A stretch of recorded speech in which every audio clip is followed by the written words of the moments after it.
guys, it is your girl Sharon Strong. Alright, so you have spent the past 8 months or more building a good base of muscle. Alright, you've bulked, right? You've built a good solid foundation of muscle, and now you feel that it's time to burn the fat and reveal all the muscle that is underneath. So basically what you want to do is just go on a successful cut. Now the key point to remember here and the important part to remember here is preserving as much muscle as you can while losing that fat. Keep in mind that when you cut, the major number one priority shouldn't be just weight loss, okay, but it should be targeted more towards fat loss, okay.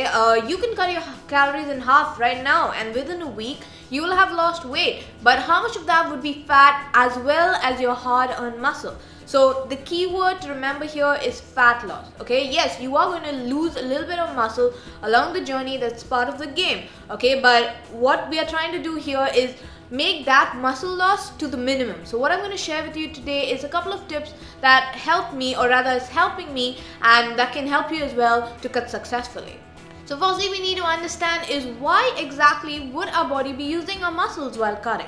Okay, and for that we need to understand a very simple concept of homeostasis. Now I might have talked about this before, but our body has a tendency to keep things in a steady state. Okay, it likes to normalize everything, it likes to keep everything the way it is. Okay, so hence at a given time our body would be in either one of these two states. Okay, anabolic, which is building up molecules from smaller ones, or catabolic, which is breaking down of molecules to smaller ones. Okay, so neither one is necessarily bad, but it's just the way things are. Now the reason I mentioned homeostasis is that you want to slowly and slightly shift your body into that fat loss phase in order to prevent muscle loss. Alright, now you might argue that you can easily lose weight through a very rapid approach, but I believe as a natural lifter, if you want to lose fat while retaining your strength and your muscle, I prefer the longer method of losing fat. Okay, now how long it would take would vary from person to person. Each of us responds differently, right? For some it might take 8 to 12 weeks, for another it might take 16 to 20 weeks, again depending on the amount of fat that you want to lose. Now I want to focus on the training aspect of it. Keep your training routine as much as you can the same it was while you were bulking. Now for the life of me, I do not understand this low weight, super high rep way of training when you're cutting. I believe in lifting heavy and trying and maintaining as much strength as you can, because that's only going to signal your body in keeping those hard-earned muscles. Now it's a given that you are on fewer calories and you have a little lesser energy. So in order not to overtrain and recover properly, you can drop the volume on the go a tad bit, but for the most part of it, keep your training the same way. Next, we move on to the diet part of it. Now regarding how much of a deficit you need to be in, always start with a small deficit, okay, around 5 to 10% of your calories.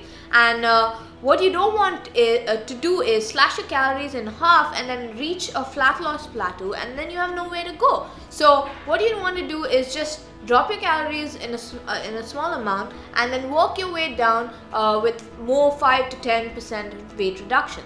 For the macronutrients part of it, since you're in deficit, you definitely want to supply your body with some good amino acids. So I definitely would up the protein intake to about 1.2 to 1.5 grams per pound of body weight. Alright, and as far as cutting your calories, always start with carbs, okay, and then move on to a little bit of fat. Lastly, let's get to cardio. Love it or hate it, unless you have a super high metabolism, you would need to do some form of cardio.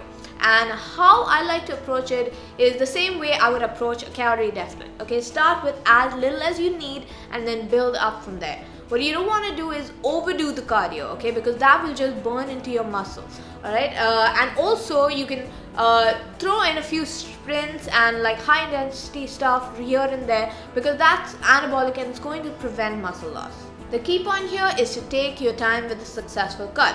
Do not rush things and keep things gradual, okay. There are no big jumps and cuts here.